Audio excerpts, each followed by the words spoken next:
Welcome back, students, once again in my YouTube channel. Hope you are excited about the second part of this chapter. We are studying producer equilibrium. In last video, I told you about the condition of producer equilibrium, which is on your screen now. First, second and third. First जो condition था producer equilibrium MR is equal to MC होगा. Second, MC should be rising. होना चाहिए किस point पे, जहाँ पे M R और एम सी बराबर हो, उस पॉइंट पे आपका एम सी राइजिंग होना चाहिए. थर्ड था ए आर, जिसको आप प्राइस बोलते हैं, it is equal to and more than A B C, variable cost से ज़्यादा होना चाहिए. In this video I will explain the schedule and diagrammatic presentation of producer equilibrium. So आप ये तीनों कंडीशन याद रखें. बॉक्स में आप देखें, in order to maximise profit, जो प्रोड्यूसर इक्विलिब्रियम होता है, it is the condition of maximum profit for a producer. A producer should choose the output for which M R is equal to M C. वो ऐसे output चुनता है, should choose, ऐसे output को चुनना चाहिए जहाँ M R is equal to M C हो जाए, and M C must be rising at the equilibrium level of output. Also A R जो है should be least to be equal to A V C और greater then it. तो ये तीनों जो condition है आप ऐसे याद रख लें इक्वेशन में, या फिर पैराग्राफ में ऐसे याद रखें. Now number 4 point, tabular and diagrammatic presentation of producer equilibrium. जो प्रोड्यूसर इक्विलिब्रियम का है उसका हम शेड्यूल देखते हैं और डायग्रामेटिक प्रेजेंटेशन हम यहाँ देखेंगे. नाउ द टेबुलर जो शेड्यूल है is on your screen. It is the tabular presentation of producer equilibrium.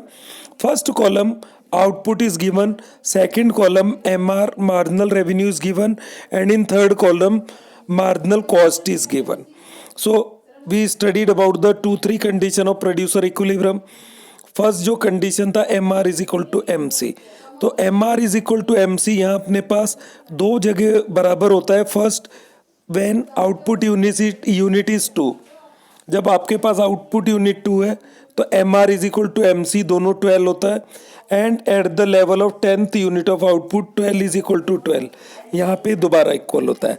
So according to one first condition we can say कि प्रोड्यूसर इक्विलिब्रियम एक तो सेकंड आउटपुट यूनिट पे होगा and 10th unit of output पे ये हो सकता है. But what about the second condition? Second condition था MC must be rising at the point of equilibrium. Now we will see first point पे आपका जो MC है 15, 12, 10, 9. तो फर्स्ट जो सेकंड आउटपुट यूनिट पे आपका MC is not rising, ये तो फॉलिंग है यहाँ पे. बट जो 10th यूनिट है यहाँ आप देखेंगे MC is rising, ये 8, 9, 10, 12, 15. तो सेकंड पॉइंट पे आपके पास दोनों कंडीशन फुलफिल होती है. M R is equal to M C है यहाँ पे, and M C is rising also. That is why जो प्रोड्यूसर इक्विलिब्रियम होगा वो 10th यूनिट ऑफ आउटपुट पे होगा, न कि ये सेकंड यूनिट ऑफ आउटपुट पे होगा, क्योंकि सेकंड यूनिट ऑफ आउटपुट पे M C is not rising या एम सी फॉलिंग है, और 10th यूनिट पे ये राइजिंग है. देयरफॉर हम ये बोलेंगे कि जो प्रोड्यूसर इक्विलिब्रियम होगा वो कब होगा, when producer is producing 10th unit of output पे ये आ जाएगा. बॉक्स में आप यहाँ देखें जो टेबल नोट दिया गया है इसको आप ध्यान से देख ले. Table 1 is drawn on the assumption that the producer product price is constant for a firm as under perfect competition है. It is assumed to be 12. तो आपने प्रोडक्ट का प्राइस जो ए आर आपने 12 माना हुआ है, तो एम आर उसी के बराबर होता है 12, और ये perfect competitive form of market में होगा.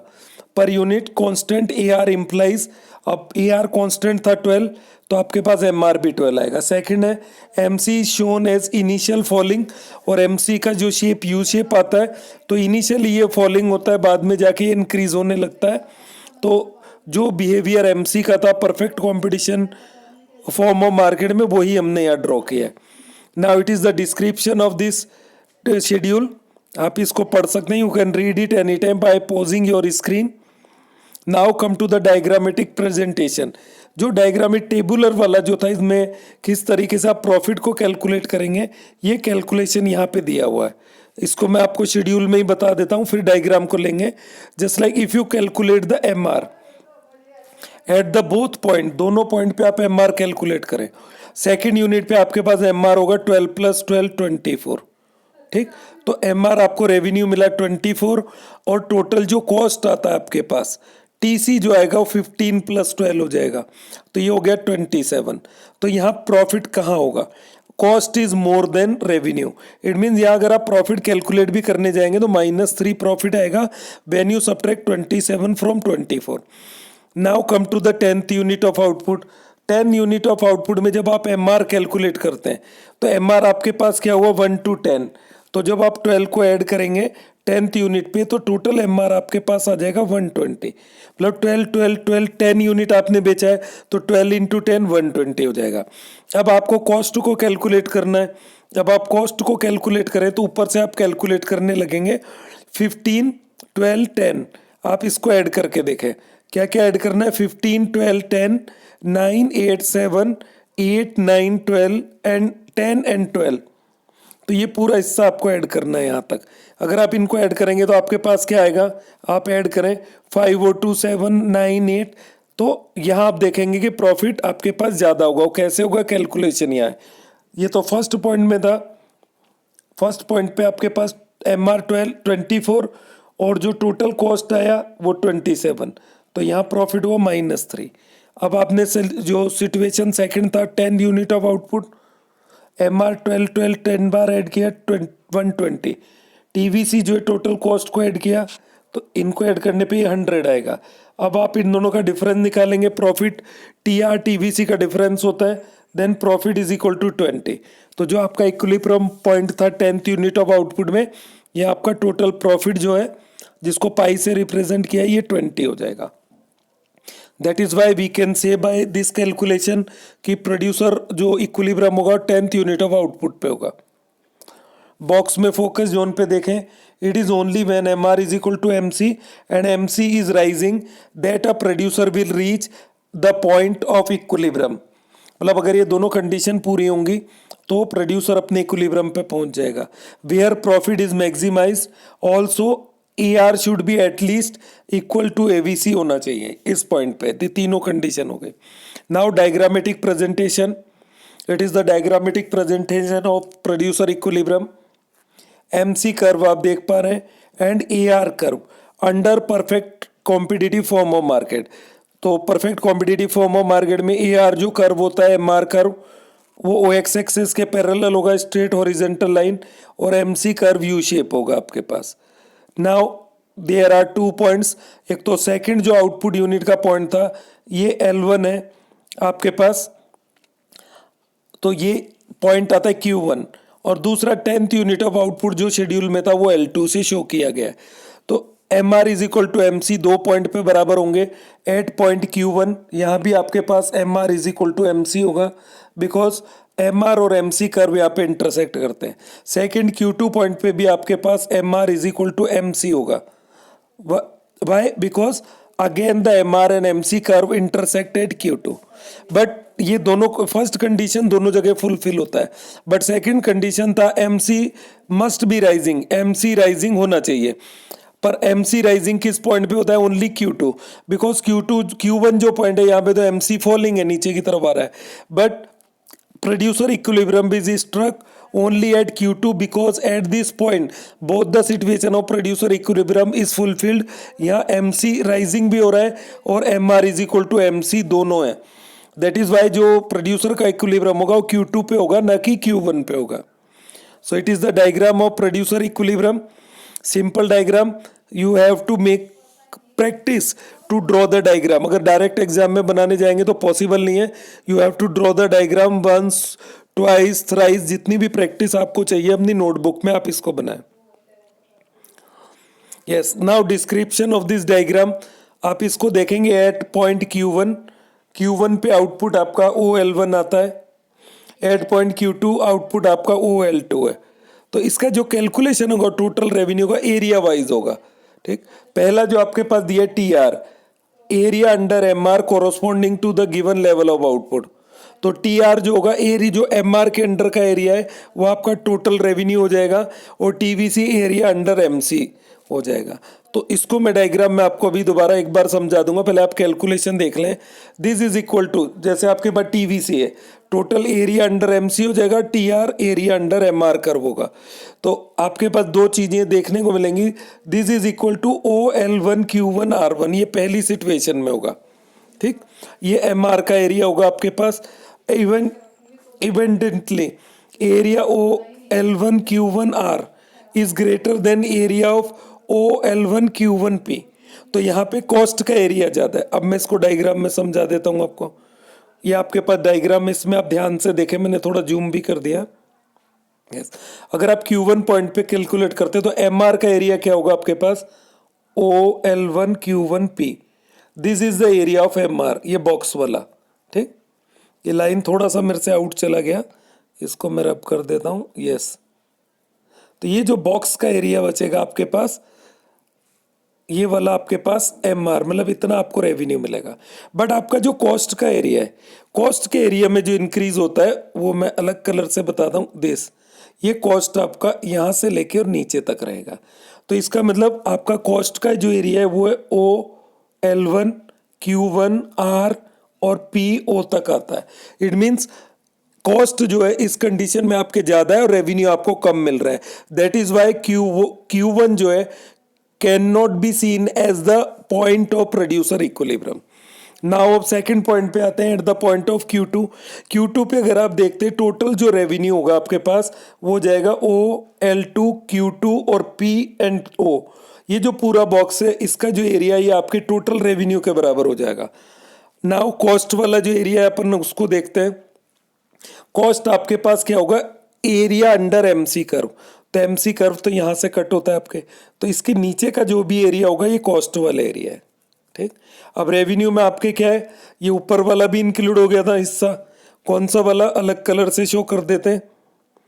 ये आपके पास रेवेन्यू में ये भी शामिल था।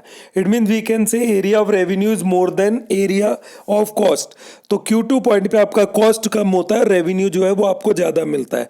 That is why Q2 is cited as the point of producer equilibrium. इसको पॉइंट ऑफ इक्विलिब्रियम हम मानेंगे यहाँ पे, क्योंकि Q1 पॉइंट पे तो कॉस्ट ज्यादा था, रेवेन्यू कम है। Q2 पॉइंट पे आपके पास रेवेन्यू ज्यादा है और कॉस्ट कम है। Now come to the situation 2। अब ये जो सिचुएशन था फर्स्ट पॉइंट पे, it is a situation of loss to the firm, जो शेड्यूल में हमने -3 प्रॉफिट आया था। In such a situation it would wise for the producer to strike his equilibrium. ये उसका इक्विलिब्रियम का स्ट्राइक होगा, particularly with increase the output. वो इस लॉस को कवर करने के लिए क्या करेगा, प्रोड्यूसर अपने आउटपुट को इंक्रीज करेगा। मतलब वो यहाँ पे रुकेगा नहीं, particularly when by increasing the output he can wipe out the loss. अब वो यहाँ से अपना प्रोडक्शन बढ़ाने लगेगा Q1 पॉइंट से, तो कॉस्ट उसका और कम होता जाएगा और प्रॉफिट वाला हिस्सा चालू होगा। और जब वो अपने इक्विलिब्रियम पॉइंट पे पहुंचेगा सिचुएशन 2 पे, तो अभी मैंने बताया था, तो TR जो है टोटल रेवेन्यू हो जाएगा OL2Q2P के बराबर, एंड एरिया ऑफ जो TVC है कॉस्ट का OL2Q2R हो जाएगा। तो एरिया ऑफ जो TVC है ये लेस देन TR होगा इस कंडीशन में, और यहाँ प्रॉफिट उसको स्टार्ट हो जाएगा, and it is the condition of maximum profit, जिसको कि हम प्रोड्यूसर इक्विलिब्रियम बोलेंगे। This indicates the existence of the profit. Accordingly, the producer will strike his equilibrium only in the situation 2 when MR is equal to MC and MC is rising. और third also price जो AR at this point must be at least be equal to the average variable cost के बराबर होगा, ये इससे ज्यादा रहेगा, because production is not possible unless at least variable cost are covered। तो कोई भी प्रोड्यूसर अपना प्रोडक्शन कब चालू रख सकता है, जब उसको मिनिमम वेरिएबल कॉस्ट तो प्रोडक्शन से वसूल हो ही जाए। So this is the explanation of this diagram. Schedule का मैंने एक्सप्लेनेशन कर दिया है, डायग्राम को एक्सप्लेन कर दिया है। Now what happen when a unit more or unit less is produced than OL2 unit। अगर हमने मान लिया कि Q पे जो है Q2 पॉइंट पे प्रोड्यूसर इक्विलिब्रियम है, वहां पे आपका जो आउटपुट यूनिट था कितना था, OL2। एक बार डायग्राम पे वापस आ जाते हैं। Q2 is the producer equilibrium, तो यहाँ पे आउटपुट आपका होता है OL2, और प्राइस आपके पास जो है वो OP के बराबर कांस्टेंट है। बट ये मैक्सिमम प्रोडक्शन मैक्सिमम प्रॉफिट की कंडीशन है। सो अगर प्रोड्यूसर इससे एक ज़्यादा यूनिट को प्रोड्यूस करता है तो क्या होगा, अगर वो एक यूनिट कम प्रोड्यूस करता है तो क्या होगा। अगर Q2 का हमने इक्विलिब्रियम पॉइंट मान लिया है तो if producer produces one more unit तो उसको टोटल प्रॉफिट जो है मैक्सिमम प्रॉफिट से कम होने लगेगा, और अगर वो वन यूनिट लेस प्रोड्यूस करता है तो भी उसका जो मैक्सिमम प्रॉफिट है वो कम हो जाएगा। लेट्स सी द कंडीशन जो है डायग्रामेटिक प्रेजेंटेशन से समझते हैं। In case OL3 unit of output is produce, अगर वो OL3 यूनिट आउटपुट प्रोड्यूस करता है तो उसका मैक्सिमम प्रॉफिट कम होगा। डायग्राम से देखें, पहले Q2 जो था उसका प्रोड्यूसर का इक्विलिब्रियम है, उसने एक यूनिट ज़्यादा प्रोड्यूस किया। जैसे वो एक यूनिट ज़्यादा प्रोड्यूस करेगा तो उसका MR भी इंक्रीज होगा, कॉस्ट दोनों इंक्रीज होगा। बट हमें ये देखना है कि MR में ज़्यादा इंक्रीज हुआ है या कॉस्ट में ज़्यादा इंक्रीज हुआ है। अगर MR ज़्यादा इंक्रीज होता है तो प्रॉफिट बढ़ेगा, बट अगर MR से ज़्यादा कॉस्ट बढ़ जाती है तो हम ये बोल सकेंगे कि उसका मैक्सिमम प्रॉफिट कम हुआ है। डायग्राम को मैं थोड़ा जूम करूंगा। यस, नाउ जैसे वो L3 यूनिट पे जाता है तो MR में इंक्रीज होगा, वो एरिया इंक्रीज होगा L2, L3, T and Q2, ये जो बॉक्स है इसके एरिया के बराबर उसका मार्जिनल रेवेन्यू इंक्रीज होगा।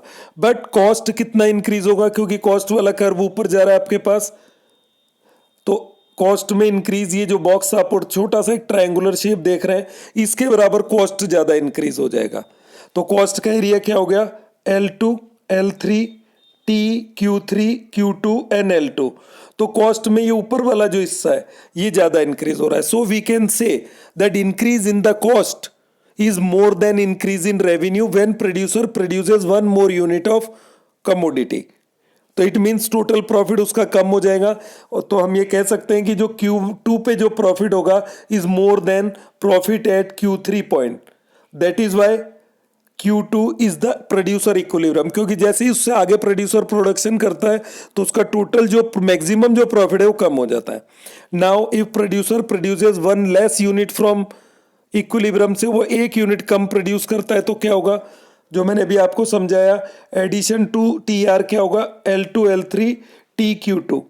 अब ये आपके पास है और एरिया ऑफ वेरिएबल कॉस्ट है, तो इस कंडीशन में आपके पास area of cost is more than है, मतलब एक कॉस्ट ज़्यादा बढ़ गया रेवेन्यू कम बढ़ा है, तो Q3 पॉइंट पे आपको मैक्सिमम प्रॉफिट से कम प्रॉफिट होगा। Next, if producer produces one less unit, in case of OL1 unit of output are produced, पहले OL2 यूनिट पे था Q2 पॉइंट, अब उसने एक यूनिट कम प्रोड्यूस किया है। जैसे प्रोड्यूसर एक यूनिट कम प्रोड्यूस करेगा तो उसका मार्जिनल रेवेन्यू भी कम होगा और कॉस्ट भी कम होगा। अब यहाँ हमें देखना है कि decrease in the revenue and decrease in cost, इन दोनों में से ज़्यादा कौन डिक्रीज हुआ है। अगर आपका कॉस्ट ज़्यादा डिक्रीज हो जाता है और मार्जिनल रेवेन्यू कॉस्ट से कम डिक्रीज होता है, सो फिर आपको Q1 पे ज़्यादा प्रॉफिट होगा। तो चेक करते हैं, जैसे वो एक यूनिट कम प्रोड्यूस करता है तो मार्जिनल रेवेन्यू वाला जो एरिया है वो कितना डिक्रीज होगा, L1, L2, Q2, Q1, ये जो बॉक्स है आपके पास इसके एरिया के बराबर आपको मार्जिनल रेवेन्यू में लॉस होगा। बट कॉस्ट जो कम होगा वो कितना कम होगा, कॉस्ट में सिर्फ ये वाला हिस्सा आपके पास आएगा, दिस शेप ऑफ ट्रिपेजियम जो बना हुआ है L1, L2, Q2 and T। तो रेवेन्यू का ये जो ऊपर वाला हिस्सा था ये ज़्यादा कम हो जाता है। इसको अलग कलर से बता देते हैं, ये वाला जो हिस्सा है ऊपर ये रेवेन्यू में घाटा जाएगा। It mean decrease in revenue, marginal revenue is more then decrease in cost, मतलब कॉस्ट तो 100 रुपये कम हुआ है, रेवेन्यू 100 से ज्यादा कम हो गया। दैट इज वाई Q1 पे जो होने वाला प्रॉफिट है it is less than profit at Q2। तो ये भी क्लियर हो गया कि producer produces one less unit तो उसका मैक्सिमम प्रॉफिट कम होगा, ये producer produces one more unit तो भी उसका जो मैक्सिमम प्रॉफिट है कम होगा। और तीनों जो प्रॉफिट है Q1, Q2, Q3 में, तो सबसे ज्यादा प्रॉफिट Q2 पॉइंट पे होगा। That is why Q2 point is called producer equilibrium. नीचे इसका कैलकुलेशन आ गया, TR रिड्यूसेस, कितना रिड्यूस होगा, L1, L2, Q2, Q1, जो ये आपके पास रेक्टेंगुलर बॉक्स है मैंने डायग्राम में बताया, और TVC रिड्यूस होगा L1, L2, Q2 और T। तो रिडक्शन इन जो कॉस्ट है वो कम हुआ है और रेवेन्यू ज़्यादा कम हो गया। तो ये क्लियर है। अब इसके डायग्राम के नीचे ये लिखा हुआ है, इसको अब याद रखें। एरिया जो था टी आर का is more than area under TVC, जो डिक्रीज हुआ है। Thus we can say, conclusion क्या है, any departure from the state of equilibrium would only mean that the difference between TR and TVC will tend to shrink। कि जैसे ही आप equilibrium की condition से आगे या पीछे जाते हैं तो TR और TVC का जो डिफरेंस है वो श्रिंक कम होता है, और that the profit will not be maximise, और प्रॉफिट मैक्सिमाइज नहीं होगा यहाँ पे। इट मीन प्रोड्यूसर इक्विलिब्रियम सिर्फ और सिर्फ एक पॉइंट पे होगा, दूसरा कोई पॉइंट प्रोड्यूसर इक्विलिब्रियम नहीं होगा। Rational of the condition of the producer equilibrium, producer equilibrium की जो कंडीशन, इनके पीछे रेशनल क्या कारण है। फर्स्ट होता है, in case M R M C are not equal, it would mean there is a scope for the firm to increase the difference. अगर M R M C equal नहीं है, इट मीन फर्म के पास अभी भी chance है कि वो T R T C के डिफरेंस को बढ़ा सकता है, मतलब प्रॉफिट बढ़ाया जा सकता है, implying that there is a scope to increase profit. So first, in case M R is greater than M C, अगर एम आर ज्यादा एम सी से, तो यहाँ प्रोड्यूसर अपने प्रोडक्शन को बढ़ाएगा। Additional unit of output lead to greater addition revenue, और इस कंडीशन से जैसे ही प्रोड्यूसर अपना प्रोडक्शन बढ़ाता है तो उसको रेवेन्यू ज़्यादा मिलता है, उसका प्रॉफिट इंक्रीज होता है। बट अगर कंडीशन होता है M R is less than M C, तो additional unit of output lead to greater addition to cost. अगर इसके बाद प्रोडक्शन बढ़ाया जाता है तो कॉस्ट में ज़्यादा इंक्रीज होता है। तो प्रोड्यूसर अगर इस स्टेट में तो प्रोडक्शन बढ़ाएगा, इस स्टेट में पहुंच जाता है तो प्रोडक्शन कट करेगा, और इन दोनों के बीच में जो कंडीशन आता है वो है M R is equal to M C. That is why ये जो प्रोड्यूसर इक्विलिब्रियम का एक कंडीशन होता है। Condition number second, at the point of equilibrium M C should be rising होना चाहिए। ऐसा क्यों? If M C is not rising at the point of equilibrium, the firm should be enjoying increasing return to factor. जो factor production function and return to factor में हमने पढ़ा था, अगर एमसी आपका कम होता जा रहा है, दोनों बराबर नहीं है, एमसी फॉलिंग है, जब तक एमसी फॉलिंग है तो प्रोड्यूसर एंजॉय करेगा इंक्रीजिंग रिटर्न को। अब वो इंक्रीजिंग रिटर्न मिल रहे हैं तो उसका प्रॉफिट बढ़ता जाएगा। Stopping output when returns are rising, जब उसके रिटर्न्स डिमिनिशिंग जो रेट से बढ़ने लगते हैं तो उस सेकेंड स्टेज ऑफ जो फैक्टर ऑफ रिटर्न में था आपके पास, डिमिनिशिंग रिटर्न में प्रोड्यूसर इक्विलिब्रियम सेट आउट होता है।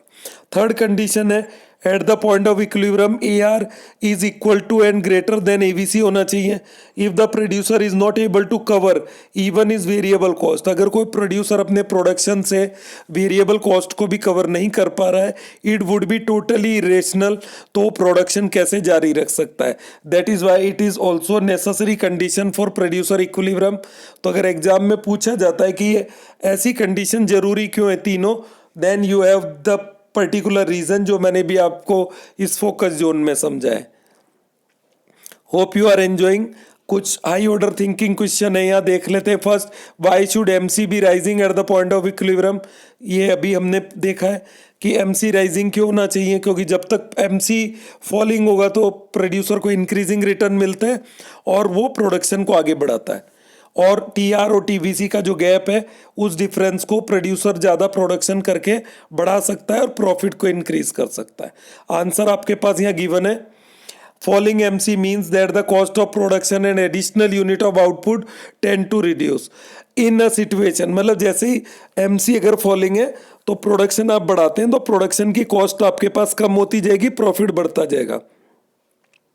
Situation when price is constant, this would mean the situation when the difference between the firm TR and TVC tend to increase, ये मैंने भी आपको बता दिया।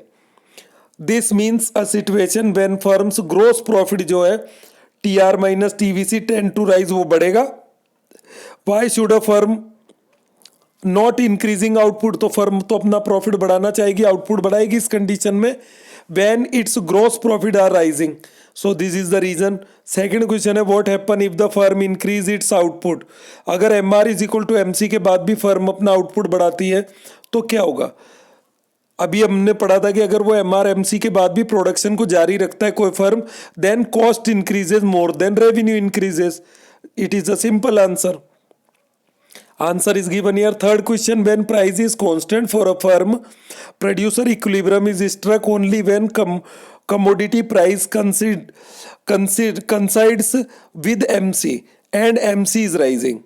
Do you agree? Yes, it is true. In a situation when price is constant, ER/MR बराबर होता है, so that condition of producer equilibrium may be written. तो उसको कैसे लिखोगे कि जो आपके पास MR होता है, जब प्राइस कांस्टेंट होता है तो वो प्राइस के बराबर हो जाता है। तो आपने MR is equal to MC लिखा है, ये लिख दिया। अब MR तो ER के बराबर होता है, तो आप इसको ये भी लिख सकते हैं ER is equal to MC। Sorry, एक बार ये मैंने इक्वल साइन ये लगाना था, मैं इसको दोबारा लिखता हूं कि आपका जो प्रोड्यूसर इक्विलिब्रियम का पहला कंडीशन है MR is equal to MC। अब MR ER के बराबर होता है व्हेन प्राइस इज कांस्टेंट, और ER को आप प्राइस बोलते हैं, तो ये हो गया ना, price is equal to MC, ठीक, एंड MC इज राइजिंग। दो condition. Fourth question, why should price AR be at least equal to average variable cost के बराबर क्यों होना चाहिए? दिस इज बिकॉज अभी पढ़ाया था, क्योंकि प्रोडक्शन तभी तक हो सकता है जब कोई भी फर्म को अपना वेरिएबल कॉस्ट वसूल हो रहा है। So these are the 4 question related to producer equilibrium. This is the end of the chapter. Hope you are enjoying. Now I will see you with new chapter in new video. Thanks a lot for watching me, and it is my humble request, kindly subscribe my YouTube channel, like the video and press the bell button for further notification.